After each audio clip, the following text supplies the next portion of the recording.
trash bag tore open under her hands. Maria had tied hundreds, maybe thousands, of these bags over the years. Greasy knots, sharp edges, leaks that left trails across tiled floors. She knew the sound of every rip, every clatter inside. But this one was different. Something heavy hit the marble with a metallic clink, and the sound made her freeze.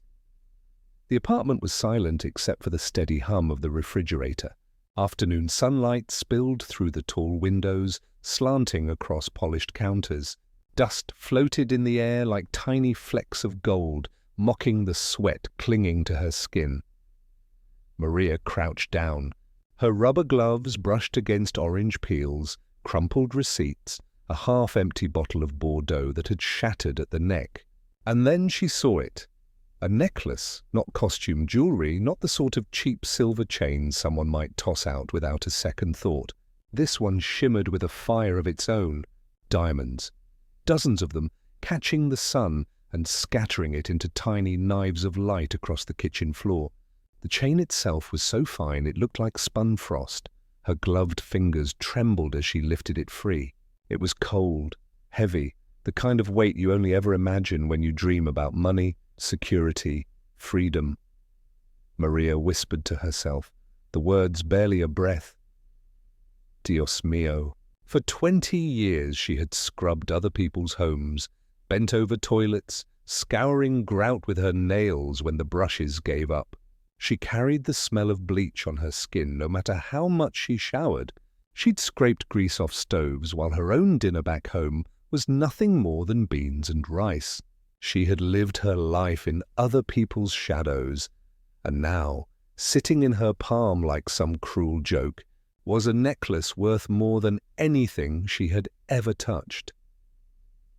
Her first instinct was to drop it back into the trash and tie the bag closed. Pretend she hadn't seen it. Pretend the world hadn't just cracked open and shown her what she'd never have. But her hand refused to let go. The diamonds winked at her like a dare. Her breath came fast. She slipped off one glove, skin meeting cold metal. It was real. She didn't need an appraiser to tell her. She felt its truth in her bones. The floor creaked. Maria's heart leapt to her throat. She shoved the necklace into the deep pocket of her apron, just as the door opened. "Maria?" The voice was cool, deliberate. "Ms. Whitmore." The woman glided into the kitchen, heels clicking like small hammers. She carried her presence the way a queen carries her crown, effortlessly, as if the air itself bent to accommodate her. She wore cream silk that didn't dare wrinkle, gold hoops that caught the sun, and an expression that never softened unless it was for guests richer than herself. Maria forced herself to stand straight, wiping her gloved hands on her apron. "Yes, ma'am?" Ms. Whitmore's sharp eyes scanned the room. They lingered on the torn trash bag, the jagged glass, the mess at Maria's feet. For a terrifying second, Maria thought she saw her glance at the pocket, as though she knew. But the woman only sighed, dismissive. "I thought I heard something." "The bag broke, ma'am," Maria said. Her voice sounded strange in her ears. Too careful? Too polite? "Well?" Ms. Whitmore waved one manicured hand. "Just make sure it's gone before you leave. The pickup is tomorrow morning, and I don't want vermin sniffing around." "Yes, ma'am." Her heels tapped across the marble as she turned, disappearing up the staircase without another word. The echo faded and silence returned. Maria's knees weakened. She pressed her hand against her apron pocket, feeling the weight pressing against her thigh. Still there. Still impossibly real. She had no plan. She had no reason to keep it, except she couldn't let it go. The necklace pulsed like a heartbeat against her skin. Maria didn't know it yet, but what she held wasn't just jewelry. It wasn't just wealth. It was a secret. A secret someone had tried to bury in the trash, and secrets like that never stay buried. The bus rattled along the cracked streets, its windows streaked with dust. Maria sat near the back, hands folded around a canvas tote that had seen better years. Inside was her life in miniature, her cleaning rags, a bottle of lemon-scented spray, gloves, and a small sandwich wrapped in wax paper. Her reflection in the window startled her sometimes. Dark hair threaded with silver, pulled back tight, cheekbones more hollow than they used to be. Her eyes still had warmth, though, the soft brown of earth after rain. But they carried lines etched deep from years of squinting at stains, of smiling when she didn't want to, of hiding exhaustion from her children. The city blurred past. Laundromats, corner bodegas, cracked sidewalks where children jumped rope. All of it felt familiar, worn into her bones. But the Whitmore mansion, that was another world. She still remembered the first time she saw it. It had been 3 years ago. A referral job. A neighbor of Mrs. Alvarez, one of her regulars, had mentioned that a Mrs. Whitmore was looking for help. Maria had taken the long bus ride across the city, transferring twice, her nerves raw the entire trip. The gates alone had made her stop. Black iron, twisted like vines, with a crest she didn't recognize carved into the center. Beyond them stretched a driveway that disappeared under an arch of trees. At the end, the house rose like something out of a magazine, stone walls the color of honey, tall windows that reflected the sky, and balconies that overlooked gardens more manicured than any park she had ever taken her children to. She'd felt small then, small and out of place, but she needed the work. So she pressed the intercom, gave her name, and waited. When the gates opened with a soft electric hum, she swallowed her nerves and stepped through. Inside, the mansion was colder than she expected. Not in temperature, but the air was perfectly balanced, but in feeling. The kind of cold that comes from marble floors and rooms too large to ever feel lived in. The walls carried art that didn't look like it belonged to a family, but to a museum. Portraits of people with stern expressions, landscapes in frames worth more than her yearly rent. Maria had clutched her tote tighter. She met Miss Whitmore in the sitting room. The woman hadn't smiled. Not really. Her lips curved in a polite way that never reached her eyes. She had looked Maria up and down the way people sometimes do at produce in the market, inspecting for bruises. "You came recommended," she'd said, her voice smooth as glass. "I like discretion and I like efficiency. You will find both are rewarded here." Maria had nodded quickly. "Yes, ma'am." The pay she offered was more than Maria made in 2 houses combined, enough to keep her afloat, enough to cover Diego's textbooks, enough to put a little aside for rent when prices rose again. She had accepted on the spot. The years since had blurred into routine. Tuesdays and Fridays, always arriving by 9, always leaving by 6. She'd polish silver she'd never eat with, scrub bathrooms the size of her entire apartment, and dust chandeliers that sparkled like constellations overhead. And always she kept quiet. That was the rule. Clean but unseen. Still Maria noticed things. She noticed the way Ms. Whitmore carried her loneliness like perfume, hidden but strong. She noticed the arguments muffled through closed doors with her husband, Mr. Whitmore, a man whose smile only appeared in photographs. She noticed how the housekeeper before her had lasted only a year before vanishing. But Maria wasn't curious by nature. She had too much of her own life to worry about. Her children were her world. Lucia, 17, with fire in her voice and plans bigger than the neighborhood they lived in.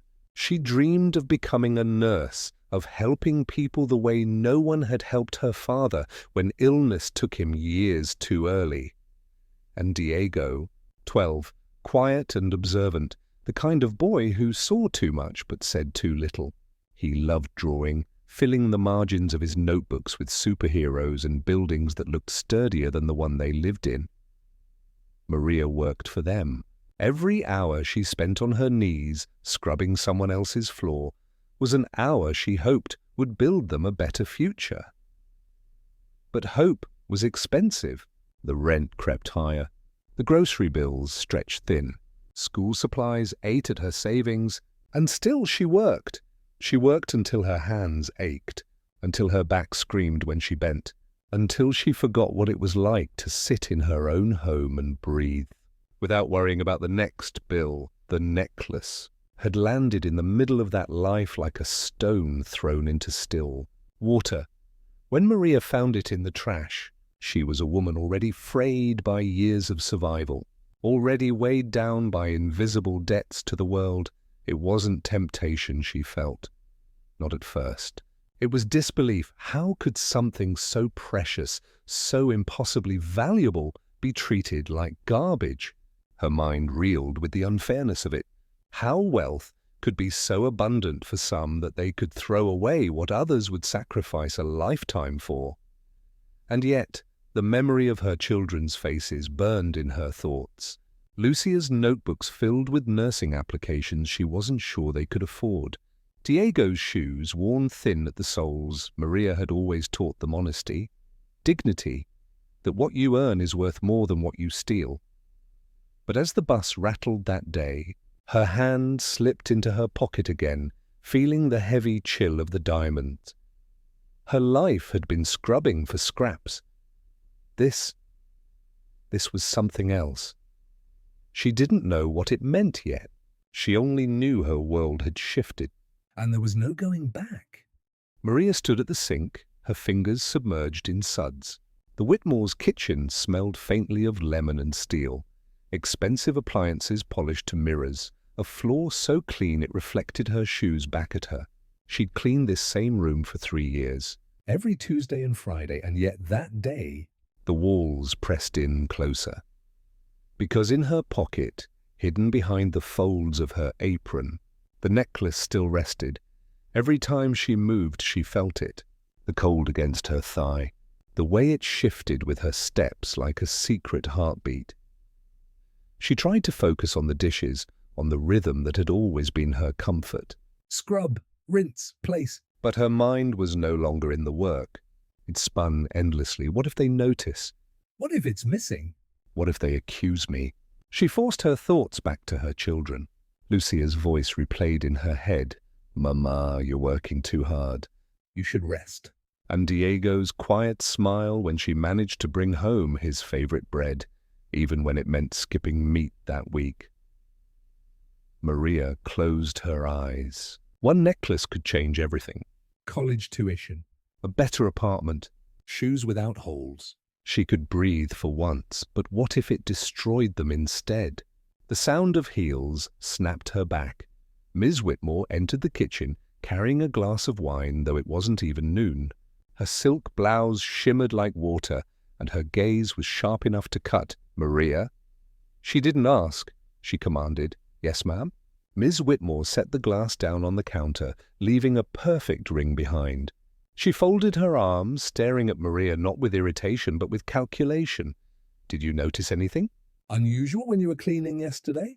The words sent ice through Maria's chest. Her hand froze in the water. Unusual, ma'am? Yes. Ms. Whitmore's nails tapped against the counter. Something seems to be missing. I can't quite place it yet. But I don't like when things are out of order. Maria swallowed. Her throat was dry. No, ma'am.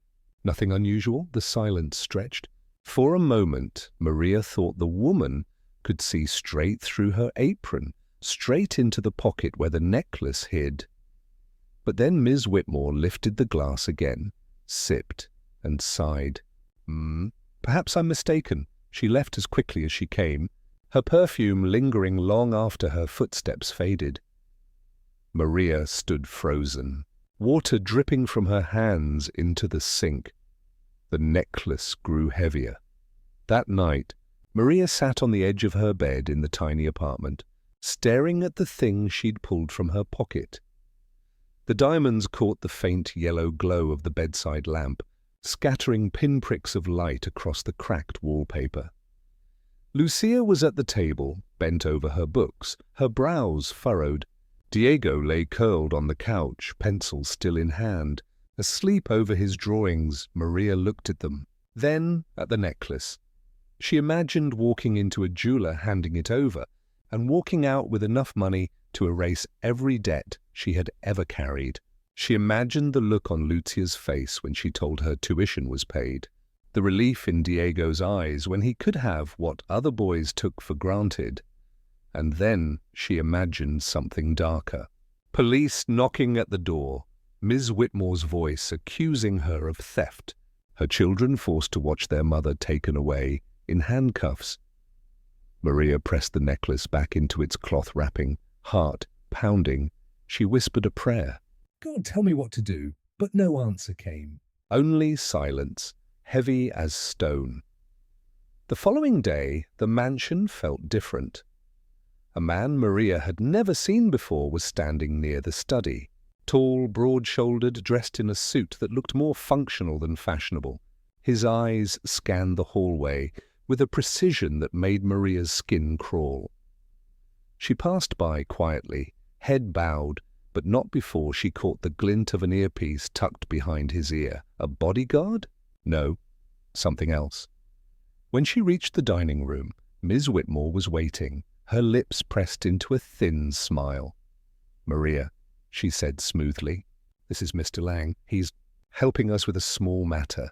The man nodded once, his expression unreadable. His eyes lingered on her apron just long enough for her chest to tighten. A pleasure, Maria whispered. She hurried into the kitchen, gripping the counter to steady herself once she was alone. Whatever this small matter was, she felt it circling closer. That evening when she left through the back gate, she felt his eyes on her, watching, measuring. By the time she reached the bus stop, Maria's palms were slick with sweat. She clutched her tote tighter, though the necklace was hidden at home. Her world was no longer safe. At home, Lucia noticed her tension. "Mama," she said softly, touching her mother's arm. "What's wrong?" Maria forced a smile. "Nothing, cariño. Just tired." But Lucia's sharp eyes searched her face. She didn't press further, though Maria could feel her daughter's doubt. Later, as she lay in bed staring at the ceiling, Maria realized something with bone-deep certainty. Whatever she chose, to keep the necklace, to return it, to pretend it had never existed, the Whitmores would never let it rest, and she was already entangled in something far bigger than herself. Maria woke before dawn. The city was still, hushed in that fragile hour before buses roared and neighbors argued and horns blared down the avenues. Her apartment was dim, walls yellowed from years of cooking oil and time. She sat at the small kitchen table with the necklace in front of her. It lay wrapped in a piece of cloth she'd torn from an old bedsheet, but even through the fabric the thing glowed faintly, as though it wanted to be seen. She stared at it, the way one stares at a fire, mesmerized, fearful, unable to turn away. Her hands ached from scrubbing the Whitmore's marble counters the day before, but this ache was deeper, in her chest, where questions pressed hard. How long can I keep it? What if they come looking? What if Lucia finds out?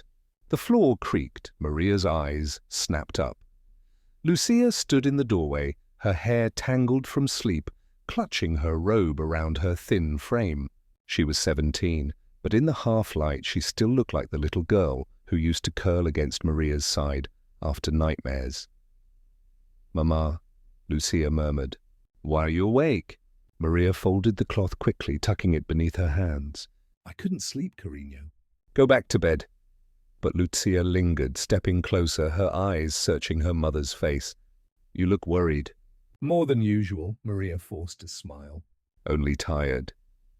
Lucia didn't believe her. Maria could see it in the way her daughter's lips pressed thin.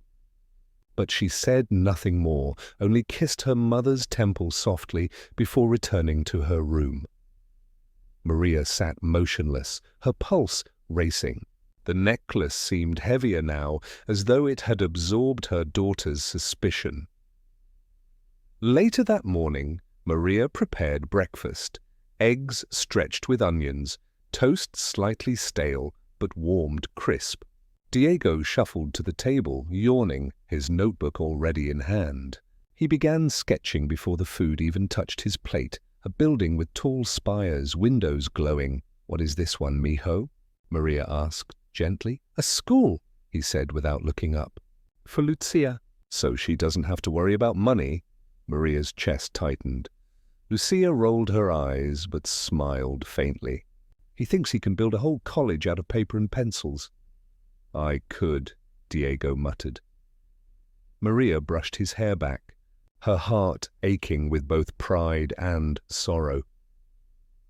She looked at her children, their hunger for more, their quiet sacrifices, and the necklace whispered from the other room like a curse. By afternoon, Maria was back on the bus to the mansion. Every bump in the road rattled her bones, and every time the bus doors hissed open, she half expected men in suits to step aboard, searching. When she arrived, the Whitmore's house was quiet, too quiet. She entered through the side door as always, but a voice greeted her in the hallway. "Morning." It was Mr. Lang, the man from before. He leaned against the wall, his suit jacket unbuttoned, arms folded. His eyes tracked her every move. Maria lowered her gaze. "Good morning, sir. You've been here how long?" he asked casually. 3 years, sir." He studied her, his silence stretching. "That's a long time to know a house." She forced a nod and moved quickly past him. But his gaze burned into her back until she turned the corner. In the kitchen, Maria's hands shook as she unpacked her tote, her cloths, her gloves, her sprays, the ordinary tools of her life. She clung to them like armor. Yet as she wiped down the counters, she noticed something chilling. The trash bin she had emptied the day she found the necklace was gone, replaced with a new one, gleaming, spotless, her stomach twisted. They were watching. That evening, Maria's exhaustion clung to her like a second skin. She walked into her apartment to find Lucia pacing, phone in hand. "Mama," Lucia said sharply, "why haven't you told me what's going on?" Maria froze. "What do you mean?" "You're jumpy. You barely eat. You don't sleep." "And yesterday, I swear you were hiding something on the table." Maria's throat closed. "Mama," Lucia pressed, stepping closer. "If something's wrong with the Whitmores, if they're treating you badly, you have to tell me. We can figure it out together." Diego looked up from the couch, eyes wide. "Is it bad?" Maria shook her head quickly. "No, nothing is wrong. I'm just tired." But her voice cracked, betraying her. Lucia narrowed her eyes. "You're lying." Maria reached for her daughter's hands, holding them tight. "Listen to me.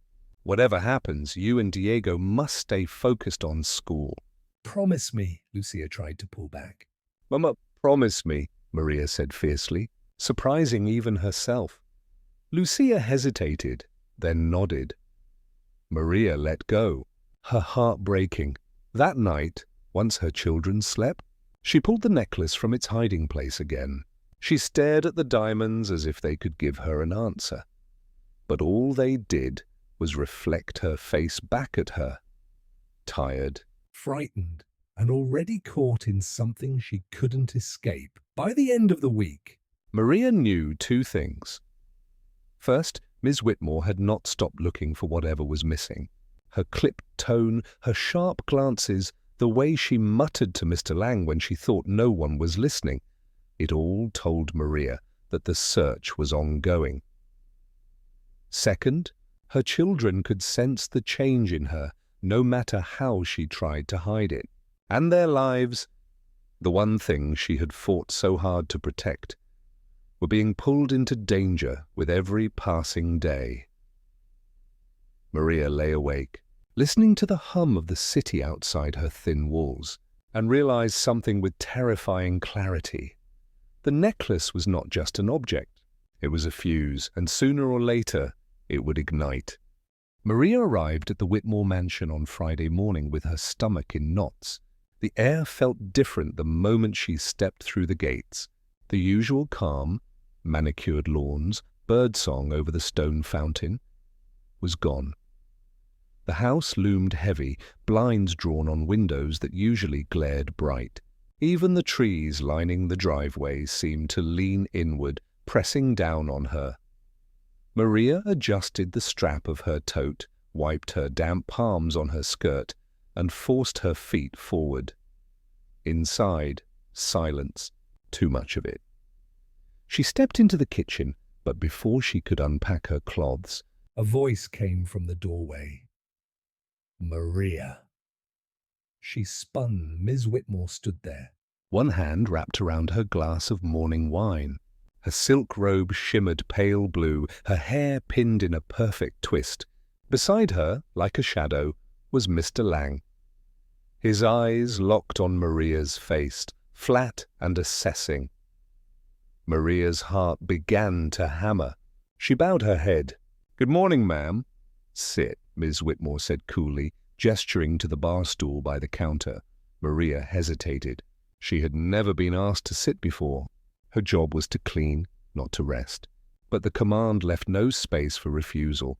She set her tote down, moved slowly to the stool, and perched on its edge. Her apron felt heavy against her lap, though she had left the necklace safely hidden at home. Ms. Whitmore sipped her wine, eyes sharp. "Something's gone missing." Maria's throat closed. She gripped her hands together under the counter to stop their trembling. I wouldn't know, Mum. That's odd," Ms. Whitmore murmured. "You see, I run this house like a ship. Nothing happens without my noticing. Nothing disappears. And yet something has." Her gaze slid to Mr. Lang. He leaned forward, placing both hands on the counter. "We're not accusing you," he said softly. His voice was calm, but the calm of a storm waiting to break. "We're simply asking if you've seen anything unusual." Maria's breath hitched. She remembered the clink of diamonds against glass, the sunlight scattering across the marble. She forced her voice steady. "No, sir." "Nothing unusual." Lang's eyes narrowed slightly. He studied her as though she were a puzzle with one missing piece. Then he straightened. Ms. Whitmore's smile curved like a blade. "Perhaps it's nothing, then." She waved her hand dismissively. "Go on with your work, Maria." Relief flooded Maria so suddenly it almost knocked her breath out. She rose quickly, eager to escape, but as she passed, Lang's voice followed her. "We'll be watching closely." The words wrapped around her like iron chains. The day dragged. Every corner she cleaned, she felt their eyes. She dusted the banister. Mr. Lang appeared at the top of the stairs, silent. She polished the mirrors. Ms. Whitmore lingered in the reflection, sipping her wine. She emptied the bins. Her heart raced at every clatter, terrified another glittering secret would fall out by afternoon. Her nerves were frayed raw. She left the house as the sky bruised into evening, her body heavy with exhaustion. At the bus stop, she clutched her tote like a shield. But even on the ride home, she couldn't shake the feeling of being followed. At home, Lucia noticed immediately. "Mama, what happened?"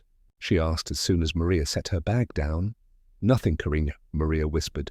Her voice was flat, her eyes averted. Lucia stepped in front of her. "Don't lie. You're pale." "You're shaking." Maria pressed her lips together. How could she explain? How could she tell her children she had carried a piece of danger into their lives? Diego looked up from the couch, his small voice breaking the silence. "Are they hurting you?" Maria's chest cracked. She pulled him close, burying her face in his hair. "No, mijo." "I promise," but her hands trembled around him. That night, sleep would not come. Maria lay awake, staring at the ceiling as the city hummed outside. She had never stolen in her life. She had worked hard, lived honest, endured with dignity. But now the necklace lay hidden in her dresser drawer, glowing like guilt itself. Her mind battled itself. If I keep it, I can save my children. If I return it, they'll suspect me anyway. If I do nothing, they will never stop looking. The hours dragged. By dawn, Maria rose with her decision still tangled. She couldn't think clearly. She only knew time was running short. On Monday, when she returned to the mansion, the air was thicker still. She entered the hallway and froze. The portraits on the walls, stern ancestors in gilded frames, had been shifted slightly, angled away. She realized with a jolt they weren't just paintings anymore. Tiny black lenses blinked from the corners. Cameras. The Whitmores had filled the house with eyes. Maria's breath quickened. She gripped her tote tighter, forcing herself to move. In the kitchen, Ms. Whitmore was waiting, her smile sharp and rehearsed. "Good morning, Maria," she said sweetly. "Did you rest well this weekend?" Maria forced a nod. "Yes, ma'am. Good, because I expect this house to be spotless today." More spotless than usual, her voice dripped with unspoken meaning. Maria bowed her head, murmured agreement, and turned to her work. But inside, dread coiled tight. The net was closing. That evening, when she returned home, she didn't take the necklace out. She couldn't bear to look at it. Instead, she sat at the table, head in her hands, while her children whispered worriedly in the next room. She realized then what terrified her most. It wasn't being caught. It wasn't prison, it was the thought of her children paying the price for her silence. And that fear, more than anything, told her the truth. She couldn't hold on to the necklace forever, but letting it go would be even harder. The necklace lay hidden in Maria's dresser drawer, wrapped in an old handkerchief. But even like that, buried beneath layers of folded clothes, it felt alive. She could hear it in the quiet moments of the night. A whisper, a glittering pulse, as if it were breathing under the wood. By the third sleepless night, Maria couldn't take it any more. She rose before dawn, her body stiff, her eyes shadowed, and dressed silently so as not to wake the children. She slid open the drawer, hands trembling, and unwrapped the handkerchief. The diamonds winked at her in the faint light. Each stone burned cold against her fingers as she lifted it out. "Not here," she whispered to herself. "It can't stay here." She slipped the necklace into her tote, wrapped in a scarf, and left the apartment. The streets were quiet, washed silver by the first hints of morning. Maria walked fast, her shoes slapping against the cracked pavement. She didn't have a plan, only one thought pounding in her skull. Get rid of it. She turned down an alley near the old church, her breath misting in the air. A dumpster loomed against the wall, half filled with broken crates and black bags that smelled of sour milk. Maria reached into her tote, gripping the scarf-wrapped bundle. Her hands shook so hard she could barely keep hold. All she had to do was drop it in. Walk away. But her arm froze midair. Lucia's face flashed in her mind. Diego's, the eviction notice still taped to the wall. That necklace could change everything. Maria's chest tightened. Slowly she pulled the bundle back to her chest. "No," she whispered. "Not like this." She tried again later, at a pawn shop across town. It was a dim place, its windows barred, the glass smeared with grime. Inside, rows of watches and chains gleamed under yellow bulbs. Behind the counter sat a man with a bald head and eyes sharp as a knife's edge. Maria stepped inside, clutching her tote. The man glanced up, lips curling in something like a smile. "Help you?" Maria swallowed hard. I have something." She placed the scarf-wrapped bundle on the counter. Her hands refused to let go, but she forced herself to push it forward. The man unwrapped it slowly. When the diamonds spilled into view, his eyes narrowed. "Where'd you get this?" Maria's breath stuttered. It was my grandmother's," he chuckled, low and disbelieving. "Your grandmother must have been royalty." He lifted the necklace, turning it under the light. "This is no family heirloom. This is high-end. I've seen Whitmore pieces before." Maria's heart nearly stopped. The man leaned closer, lowering his voice. "You trying to sell me stolen goods, lady?" Her mouth went dry. Words failed her. He stared another moment, then set the necklace down firmly. "I'd take it and walk out." "Right now." Maria grabbed the scarf, stuffed it back into her tote, and fled.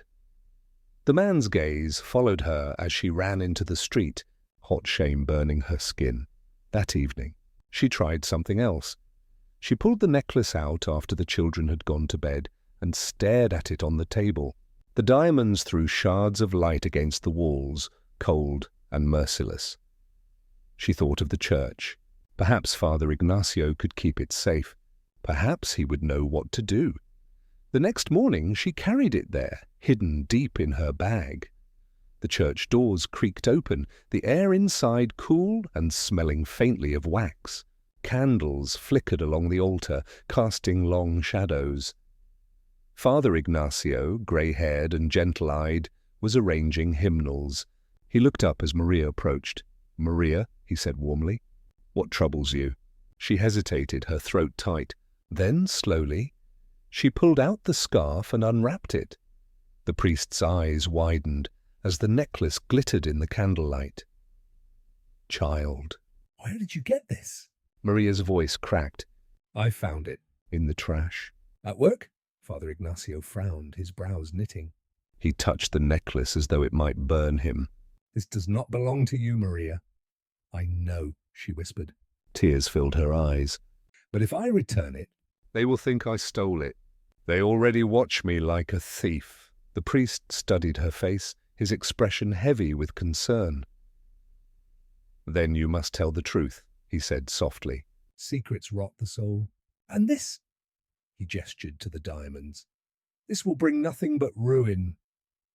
Maria shook her head violently. "I can't. They'll destroy me." Father Ignacio placed a hand over hers. His touch was steady, but his words were grave. "Keeping it will destroy you faster." Maria stared at him, torn open. For a moment she considered leaving it there. But then she heard Diego's laugh echo faintly in her mind, saw Lucia's weary eyes. She pulled the necklace back into the scarf. "I can't," she whispered. "Not yet." And she left the church with the priest's worried gaze burning into her back. That night, Maria sat by the window long after her children had gone to bed. The city glowed in the distance, neon signs flickering like false promises. The necklace lay in her lap, heavy and merciless. She had tried to throw it away, tried to sell it, tried to give it up. And each time, something stopped her. She realized with a chill that it wasn't just the Whitmores who had trapped her. It was the necklace itself. It had dug its claws into her life, into her very soul, and now it would not let go. Maria pressed her forehead to the glass. "Whispering into the night, what have I done?" And in the silence, the diamonds seemed to whisper back. The Whitmore mansion glowed unnaturally bright that morning, every chandelier blazing as if the house itself were demanding to be seen. Maria noticed it the moment she stepped off the bus and walked up the long drive. Something was wrong. A black sedan was parked at the edge of the circular driveway. Two men in dark suits stood beside it, their arms folded, their gazes sharp and fixed. Maria's stomach dropped. Inside, the air was even heavier. Mr. Lang met her in the foyer, his usual mask of politeness stripped away. "Maria." "This way." His hand gestured not toward the kitchen, not toward the broom closet where she stored her supplies, but toward the sitting room.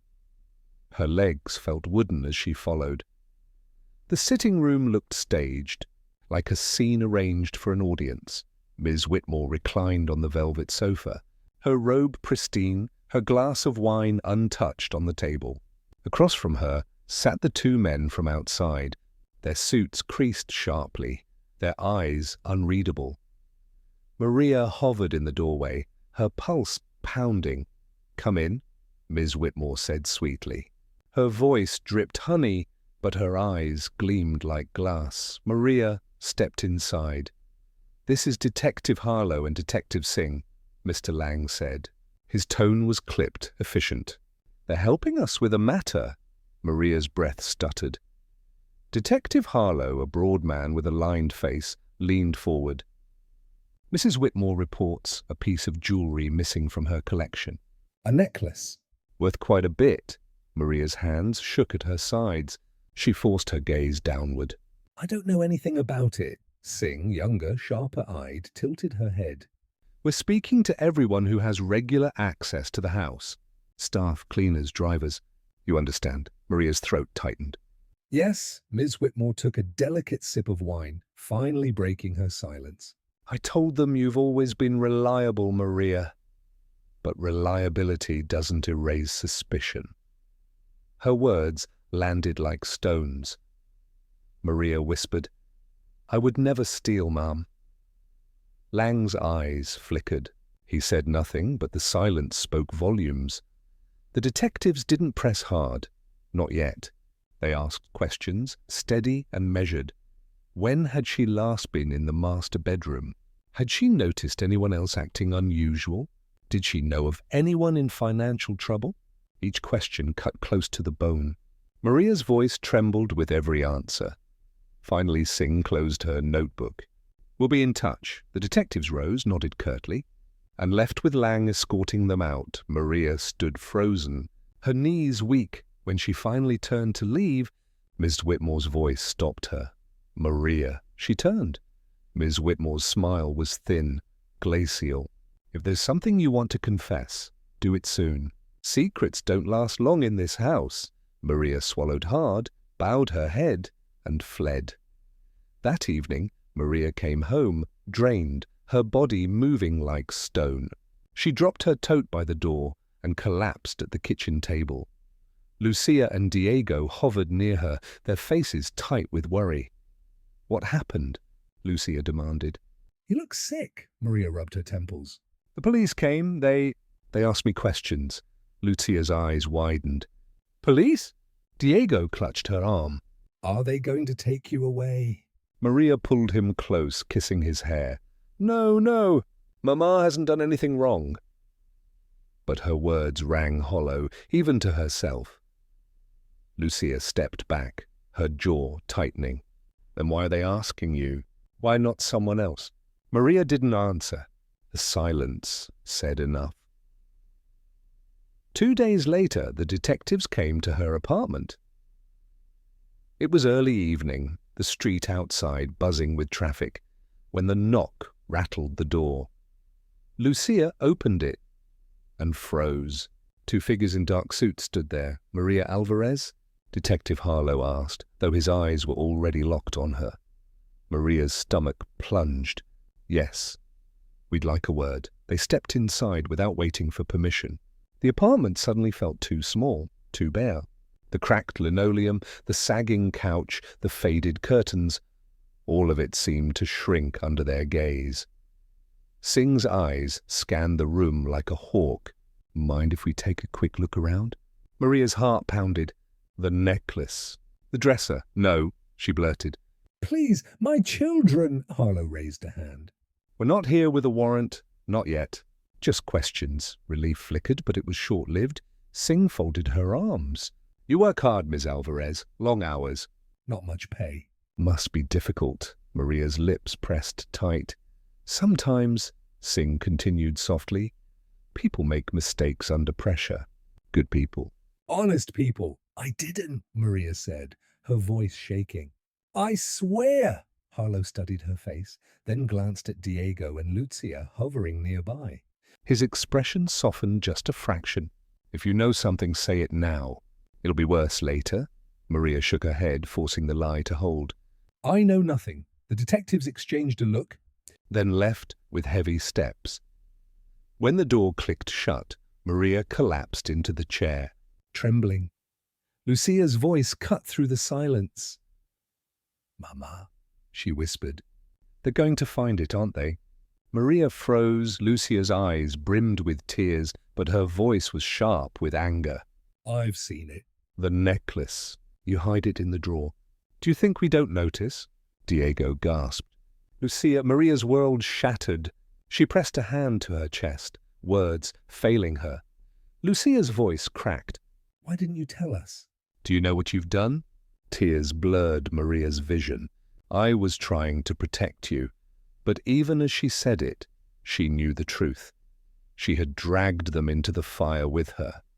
That night, sleep was impossible. Maria sat at the table, the necklace lying between her hands like a living curse. Everywhere she turned, the walls pressed closer. The detectives, the Whitmores, Mr. Lang, and now her own children. The necklace gleamed cold, mocking her. There was no escape left. Only the inevitable collapse. The next morning, Maria could barely breathe as she rode the bus to the Whitmore estate. Her children's faces haunted her, Lucia's tears, Diego's frightened questions. The necklace still lay hidden in the drawer, though every nerve in her body screamed that it was a ticking bomb. The mansion loomed ahead, cold and glittering in the morning sun. She told herself she would clean quickly, keep her head down, and leave. But when she stepped inside, she knew something had changed. The house was too quiet. No music drifting from the parlor, no clatter from the kitchen. Just silence. Then Lang appeared. "Maria." His voice was calm, but there was steel beneath it. "Come with me." She followed him down the hallway, her stomach twisting. He opened the door to the library. Inside, Miss Whitmore sat behind the mahogany desk, her posture regal, her glass of wine untouched beside her. Sunlight filtered through the tall windows, catching the dust motes in golden shafts. On the desk lay a small, black box. Maria froze. Ms. Whitmore's smile was sharp. "Do you know what this is?" Maria's throat closed. Lang opened the box. Inside, nestled on velvet, was a necklace. Not the one Maria had, but another nearly identical. The diamonds caught the light, dazzling, blinding. "This," Ms. Whitmore said coolly, "is from my safe. I keep a few duplicates. For travel, for insurance." Her eyes narrowed. "But you wouldn't know that, would you?" Maria's breath faltered. Lang's gaze was steady, cutting. "We had the safe inventoried. Nothing else is missing. And yet, the real necklace, the one worth millions, is gone." Maria's heart pounded so hard she thought it might burst. Ms. Whitmore leaned forward, her voice dropping. "Do you know what happens to people who steal from me, Maria?" Maria's lips trembled. I didn't." The lie caught in her throat. Lang stepped closer, his shadow falling over her. "You're in a dangerous place. You either give us what we want, or the detectives will make sure you never see your children again." Her legs nearly gave out beneath her. She thought of Lucia, eyes blazing with accusation, of Diego clutching her hand in fear. "I swear," she whispered, her voice cracking. "I didn't take it." Ms. Whitmore tilted her head, studying her like an insect under glass. Then she smiled coldly. "Then prove it." That afternoon, Maria was ordered to continue cleaning under their watchful eyes. Every step she took, Lang followed. Every corner she dusted, Ms. Whitmore's gaze lingered. They were hunting for a crack. Maria's hands shook so badly she nearly dropped the vase she polished. Sweat prickled her neck as she scrubbed, every nerve screaming. By evening, she stumbled out of the mansion, drained. On the bus ride home, she stared at the darkening city. Her reflection in the window looked like a ghost. They know, not proof, not yet. But suspicion had hardened into certainty, and sooner or later they would come for her. At home, she found Lucia waiting, arms crossed, eyes red-rimmed but sharp. "Mama," she said, her voice low and trembling, "we can't keep it here." "They're going to find it." Maria sank into the chair, burying her face in her hands. I tried to throw it away. I tried to sell it." "Even the church?" Lucia's jaw dropped. "The church?" Maria lifted her head, tears streaking her cheeks. "I didn't know what else to do." Lucia knelt beside her, grabbing her hands. "Then we have to take it back, tonight, before it's too late." Maria's body shook. "If I do that, they'll know it was me." "They already know," Lucia whispered. "Don't you see?" "They've set a trap." Maria froze. The truth of it was undeniable. That night, Maria lay awake, the necklace glowing faintly from the drawer like a buried flame. She could feel its weight pressing through the walls, through the air itself. Every sound from the street, a car horn, a slammed door, made her flinch. She imagined footsteps climbing the stairs, a fist pounding the door, her children crying as she was dragged away. She rose quietly, opened the drawer, and held the necklace in her trembling hands. The diamonds winked mercilessly. She whispered into the dark, "You've ruined me," but her grip refused to let go. The next morning, the trap tightened. When she arrived at the mansion, Detective Harlow was waiting inside with Lang. Singh paced the room, jotting notes. Harlow's tone was blunt. Maria Alvarez was searching the staff quarters. Personal belongings included. Maria's heart stopped. The necklace at home. Her knees threatened to buckle, but she forced herself to stand still, to breathe. Lang's eyes lingered on her, reading her fear like an open book. "Unless," he said softly, "there's something you'd like to tell us now." Maria's vision swam. Her lips parted, but no sound came. Behind her, the heavy tick of the Whitmore grandfather clock filled the silence. Time was running out, and for the first time, Maria understood there was no path left untouched. Whatever she chose, someone would break. The search began before Maria could think of a way out. Detective Harlow and Singh moved methodically through the Whitmore mansion, examining closets, drawers, storage rooms. Lang followed close behind, sharp-eyed, noting every detail. Ms. Whitmore drifted from room to room, sipping her wine, her lips curved in a faint, cruel smile. Maria trailed them with her mop in hand, her heart racing so loud she could hardly hear.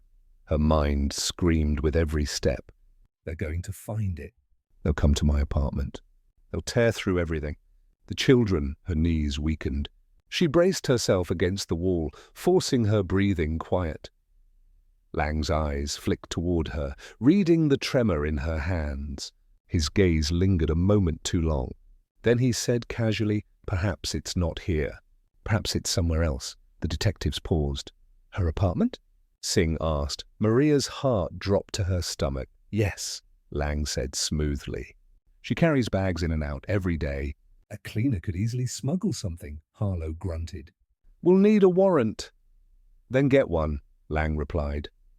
Maria swayed, the mop slipping from her hand. Ms. Whitmore's laughter cut through the air. "See, Maria? Secrets don't last long." That evening, Maria stumbled home, her face pale, her body shaking. Lucia rushed to her. "Mama, what happened?" "They're coming," Maria whispered hoarsely. "The police." "To the apartment? They'll find it." "They'll take me away."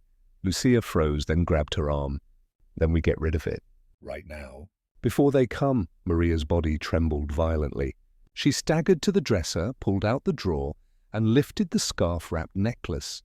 The diamonds glared at them, merciless and cold. "Where?" Maria choked out. "Where do we take it?" Lucia's jaw tightened. "Anywhere but here." They left under cover of night, walking fast, through narrow streets, the bundle clutched in Maria's tote. Diego trailed behind, sleepy but frightened, his small hand gripping his sister's. Maria's mind spun with panic. She thought of rivers, of dumpsters, of fires. But with every step, the fear grew sharper. Wherever they left it, someone might see. Someone might trace it back. They reached the edge of the city, where the old bridge arched over dark water. The wind howled, rattling the iron rails. Maria stepped to the center, the necklace heavy in her hands. She held it over the edge. The water below churned black and endless. "Throw it!" Lucia urged. "Now!" Maria's breath shook. Her fingers clutched tighter. She thought of the fortunes slipping into the deep, of rent paid, debts erased, her children's future secured. Her arm trembled, frozen. "Mama!" Lucia cried. But before Maria could release it, a voice cut through the wind. Maria, she spun. Mr. Lang stepped out from the shadows of the bridge, his trench coat whipping in the wind. Behind him, two figures emerged, the detectives. Her blood turned to ice. Harlow's voice thundered. "Maria Alvarez, put it down!" Singh's eyes locked on the glittering diamonds in Maria's hands. "Step back from the edge," Lucia gasped, pulling Diego close. Maria's body shook so violently she could barely stand. The necklace swung in her trembling grip, diamonds scattering moonlight across the bridge. Lang's voice was low, deliberate. "It's over." "Give it to me." Maria's breath came in ragged sobs. "I didn't steal it. I swear, I found it in the trash." Her words dissolved in the wind. Harlow took a slow step forward. "Maria, listen to me. You hand it over right now and we'll talk. But if you don't," his voice hardened. "This will end badly." Tears streamed down Maria's face. She looked at her children, Lucia's eyes burning, Diego's face buried against his sister. Her chest broke with a sob. "I only wanted to save them," she whispered. She closed her eyes, and slowly her fingers released. The necklace tumbled from her hand, glittering in the air like falling stars, before it vanished into the black water below. The silence afterward was deafening. Maria stood shaking, her palms empty, her breath torn. Harlow lunged forward, but it was too late. The necklace was gone. Lang's face darkened, fury etched into every line. Ms. Whitmore's fortune had sunk to the bottom of the river, and Maria had taken it from them all. Singh's eyes softened as she studied Maria. "Why?" Maria's voice cracked. "Because it was killing me." Harlow sighed heavily, rubbing his temple. "We'll still have to take you in." "You understand that?" Lucia cried out, clinging to her mother. "No, she didn't steal it. She found it." "You can't." But Harlow's expression was grim. "We'll see what the court believes." Lang stepped forward, his voice venomous. "You've made a grave mistake, Maria. You think throwing it away frees you? You've ruined yourself." Maria lifted her chin, tears streaking her cheeks. "Maybe," she whispered, "but at least it can't ruin my children." That night, Maria sat in the back of the police car, her wrists cuffed loosely. Lucia and Diego stood on the curb, clinging to each other, their faces pale and stricken. Maria pressed her forehead to the window, watching them until the car pulled away. The diamonds were gone, but the weight remained. The city woke grey and restless the morning after Maria's arrest.